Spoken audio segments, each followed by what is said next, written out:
Senhores telespectadores, estamos numa das mais belas paisagens que existem em Portugal. Diante de nós é o Vale do Tejo, naquele sentido o Tejo vai até Lisboa, naquele sentido vai até Toledo, mas nós vamos nos contentar para ir até à cidade mais próxima, que é Almeirim. Almeirim, porque tenho a ideia que Deus passou por Almeirim. Isto parece uma loucura. Vamos até lá ver se é ou não é verdade que Deus passou por Almeirim.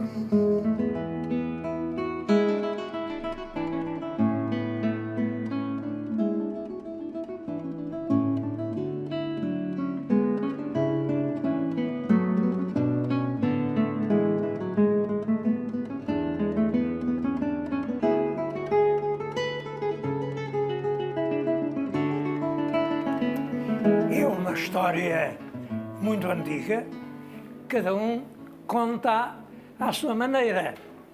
O senhor telespectador não leva mal que eu também a conte como entendo. In illo tempore estavam aqui 3 pastores a comer a sua pobre refeição. Era pão com azeitonas, que é que eles sabiam de comer mais. Quando alguém bateu à porta, eles foram abrir.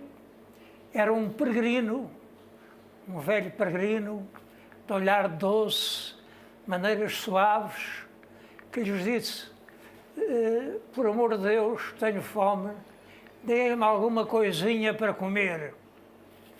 Os pastores disseram: ó homem, nós não temos para nós, como é que devemos ter para ti? Bom, está bem, compreendo, mas então eu trago aqui uma pucarinha, vocês podem me dar um bocadinho de água só? Sim, um bocadinho de água pode ser. Então, deitem aqui um bocadinho de água, que eu ponho o resto. Tirou uma pedra e pôs no fundo da vasilha. Pôs ao lume e disse que isto ficava um bocadinho melhor se tivesse uma gotinha de azeite. O azeite também é. E agora, isto com umas favas, umas favitas e uns feijões desses produtos. E foi pedindo e cada um deu-lhe um bocadito de coisas, pôs ao lume, vão ver, a pedra, a sopa que vai fazer. Bom, e realmente um petisco delicioso. Os pastores ficaram muito admirados. Como é que, com uma pedra, com uma simples pedra, foi possível fazer uma coisa tão boa? E comeram a sopa, o peregrino também comeu e depois disse: como é que eu hei de agradecer um favor tão grande, uma comida tão boa, tão boa? Não sei como é que hei de agradecer, tudo o que tenho nos bolsos é isto, não tenho mais nada. E eles olharam e disseram: mas isto come-se? Não, isto não se come, isto semeia-se. Semeia-se para quê? Isto semeia-se porque ao fim de 3 meses nasce um fruto que lhes vou mostrar. Nasce este fruto que lhes ofereço como agradecimento. Nasce este fruto, provem. Eles provaram e um disse: mas isto é mel. E o peregrino disse: não é mel, é mais que mel, é melão. A partir de então, passaram a semear melões e hoje Almeirim é a capital do melão. Todos os anos, mais de 1 milhão de melões é aqui produzido. Os pastores ficaram muito gratos, o peregrino seguiu o seu caminho, mas não deixou de abençoar esta terra, além do melão, deu-lhes o tomate, quantidades enormes de tomate. Deu-lhes o vinho, um vinho magnífico. Esta terra era uma terra milagrosa, que dava tudo quanto nela se pusesse. Os pastores disseram uns para os outros: mas vocês não acham que isto foi um milagre? Pois, milagre foi. Ora, quem é que faz milagres? Só Deus faz milagres. Pois é, o peregrino que passou por Almeirim era o próprio Deus que passou por aqui e nos protege ainda hoje.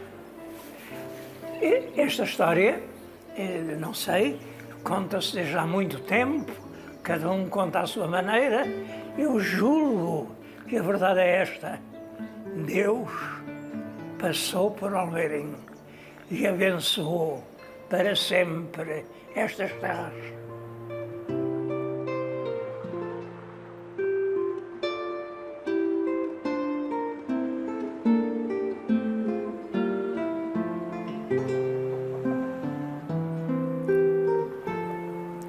Almeirim não é terra muito antiga, não tem monumentos históricos. Os poucos que tinha foram destruídos. Havia um paço real, desapareceu, foi demolido. Havia um hospital real, foi demolido. E hoje tudo quanto há é moderno, é uma bela cidade, grandes avenidas, belos prédios, mas modernos. Eu vim falar nisto aqui na Igreja Matriz, junto desta peça que passa por ser uma pia batismal oferecida pelo rei Dom Manuel I. Não tenho a certeza disso, de qualquer maneira marca o século XVI. Almeirim começa no século XV. Em 1411 é Dom João I, está em Santarém, vê estas ricas terras a perder de vista, sem aldeias, sem povos, sem nada, e pensa: que ricos sítios para caçar. Aqui pode-se andar à rédea solta por horas. Bom, e ele mandou fazer aqui um paço real, por onde vinha no inverno, e passava aqui temporadas. Depois dele, o filho, Dom Duarte, a mesma coisa. Depois dele, Dom Afonso V, Dom Pedro, todos os reis passaram temporadas em Almeirim, ao ponto de se chamar isto a Sintra do Inverno. Por exemplo, nos autos de Gil Vicente, meia dúzia foram representados no Paço de Almeirim, porque era aqui que estava a corte toda. E agora reparem, estava cá o rei, estavam cá os ministros, estava cá o despacho, era aqui que se dizia que sim ou que não, que se dava ou não dava. É claro que toda a corte acudia e se instalava aqui à volta do paço. À volta do paço foi-se formando uma pequena aldeia rapidamente, porque em 1483, quer dizer, cerca de 70 anos depois, já era uma vila. O rei Dom João II deu-lhe Câmara Municipal, deu-lhe uma série de privilégios, não pagar muitos impostos, e isso fez desenvolver rapidamente a Vila de Almeirim, que é a cidade. Todas essas atividades justificaram que em 1991 Almeirim seja elevada à condição de cidade. E é uma progressiva cidade. Belos largos, belas praças, belas avenidas. O acontecimento histórico mais importante que aqui se passou foram as Cortes de Almeirim. Bom, as Cortes são o seguinte: como sabem, a Dom Manuel sucede-se Dom João III, a Dom João III sucede-se Dom Sebastião, e o Dom Sebastião faz a asneira de ir com todas as forças militares portuguesas ao norte da África para se apoderar do Império Marroquino. leva o exército com ele, comete uma série de erros e cai, enfim, numa situação terrível em que o exército é totalmente destruído, ele próprio é morto ou desaparece e Portugal fica, de repente, sem fidalgos, sem exército, sem rei, sem sucessão. Quem é que há de ser o novo rei de Portugal? Porque Dom Sebastião morre sem deixar filhos, sem descendentes, sem nada. Bom, deve ser algum neto do rei Dom Manuel. Começa por suceder o trono o cardeal Dom Henrique, que é ele, já velho, quem reúne as cortes para aqui para se discutir quem é que devia ser o rei de Portugal. Bom, a nobreza entendia que devia ser Filipe II de Espanha, porque Filipe II era neto de Dom Manuel, filho de uma infanta portuguesa. Havia quem entendesse que devia ser a duquesa de Bragança, Dona Catarina, que era neta de Dom Manuel. Havia quem entendesse que devia ser o prior do Crato, que era filho do infante Dom Luís, mas era filho bastardo, porque era filho de uma senhora judia que depois foi para o convento, e havia estas opiniões. A maioria, nessa altura, é preciso reconhecer isto, a maioria era a favor do Filipe II de Castela. Porquê? Porque Portugal estava numa situação muito difícil, com o desastre, com a catástrofe de Alcácer Quibir. Portugal não tinha dinheiro, não tinha armas, não tinha soldados, não tinha nada. Não tinha nada. Íamos agora fazer uma guerra com o Filipe. De que maneira? Por isso, enfim, a maioria da nobreza, a maioria do povo e a maioria do clero eram a favor de sucessão do rei de Castela. Mas aqui nas cortes de Almeirim levantou-se uma voz a protestar, a voz de Febo Muniz. Febo Muniz já não era novo, tinha 72 anos, o que para a altura era considerado uma idade muito avançada, era um homem respeitável e esse homem dizia: o rei de Portugal tem que ser um português. Se for um estrangeiro, ninguém lhe obedece, ninguém lhe beija a mão. Portanto, escolha um príncipe português. Apesar da sua insistência e do brilho com que ele defendeu essa tese, quando se foi a votos finais, venceu a causa do rei de Castela, de Filipe II. Filipe, ao entrar em Portugal, cometeu a deselegância de mandar meter na cadeia o Febo Muniz. Não era novo e, portanto, aguentou mal o regime prisional e morreu poucos meses depois. Mas ficou como o símbolo da dignidade nacional, da luta pela independência, do respeito pelo rei português. É o principal acontecimento aqui de Almeirim. Uma outra figura histórica ligada a Almeirim, não pelo nascimento, mas porque viveu uma parte da sua vida, é a ilustre Marquesa de Alorna. Vamos até ao palácio dela.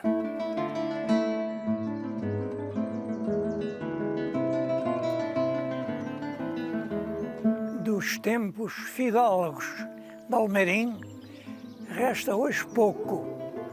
Sintra de Inverno transformou-se numa jovem cidade progressiva, atual. Dos poucos palácios dessa época brilhante, é este, o Palácio Alorna.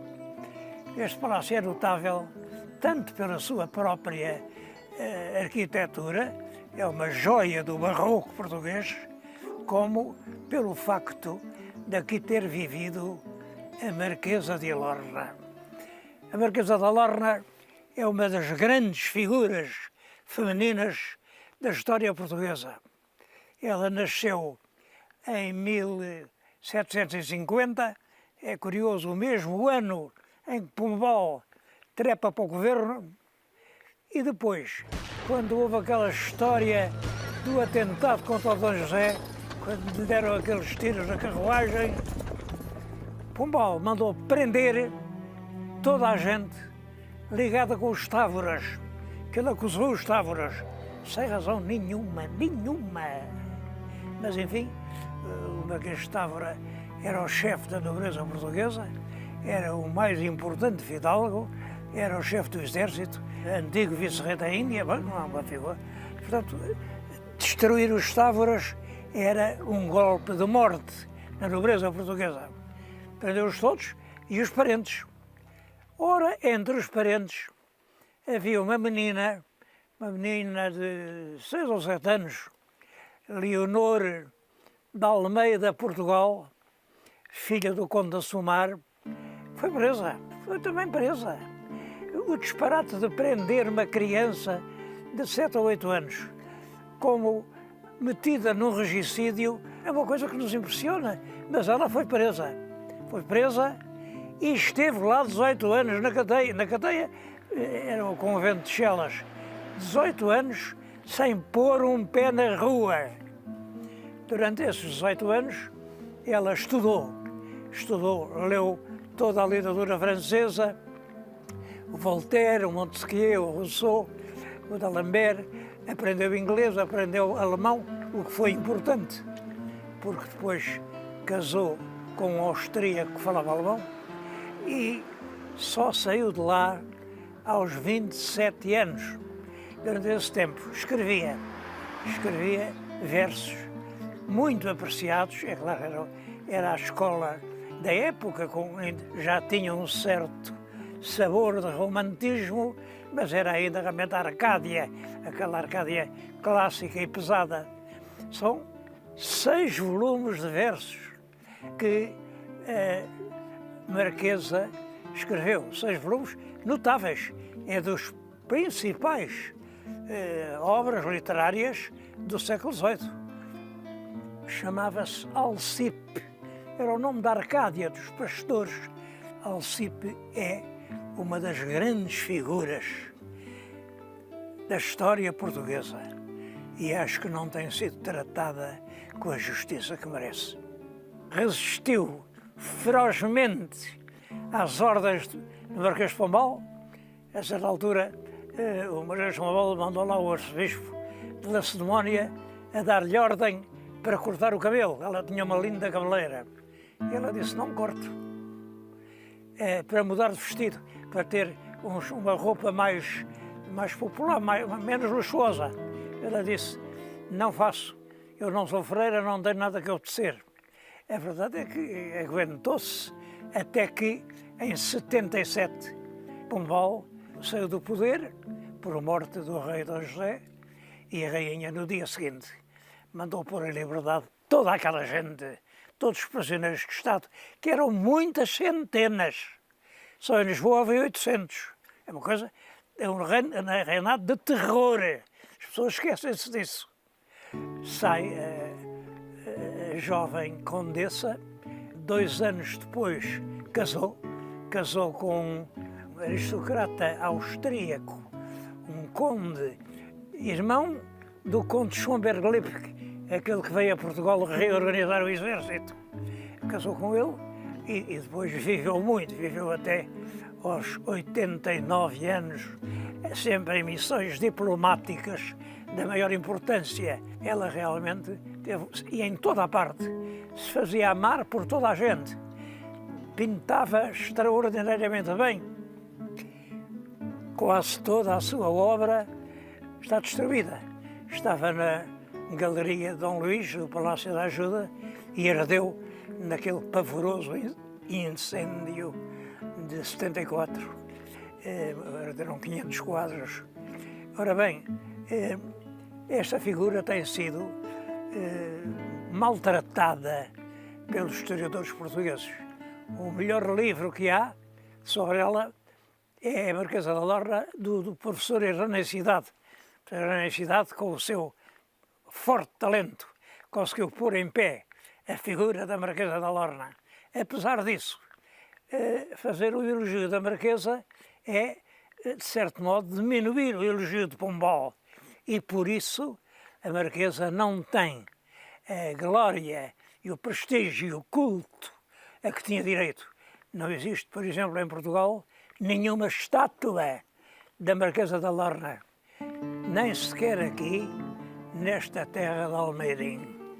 Estamos junto da casa que ela habitou durante alguns anos e que é hoje uma sede, uma exploração agrícola notável, tem 2.800 hectares e é uma exploração agrícola modular.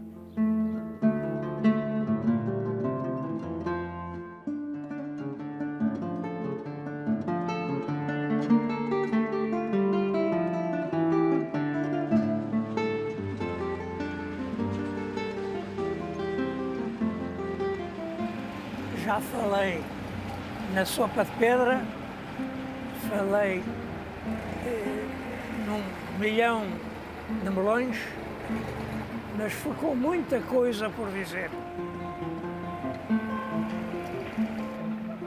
Tenho que referir, por exemplo, a Sumol com Pau, que emprega 400 trabalhadores e que abastece dos vários produtos relacionados com o tomate quase todo o país. Tenho que referir, sobretudo, esta adega cooperativa de Almeirim. É a maior da Península Ibérica. Foi fundada em 1958, então para cá tem-se desenvolvido sempre, agrega 400 produtores, trabalha por ano 20 milhões de quilos de uvas e produz com esses 20 milhões de quilos 17 milhões de litros de vinho que são realmente exportados, um pouco para todo o mundo, porque vão para a América, vão para a África, vão para a Ásia e que são muito apreciados. E isto faz do Conselho um conselho produtor. Esta gente vale o ar que respira. Aqui não há viver, enfim, das reformas, dos subsídios, não. É de facto uma terra exemplar sob o ponto de vista da sua produtividade.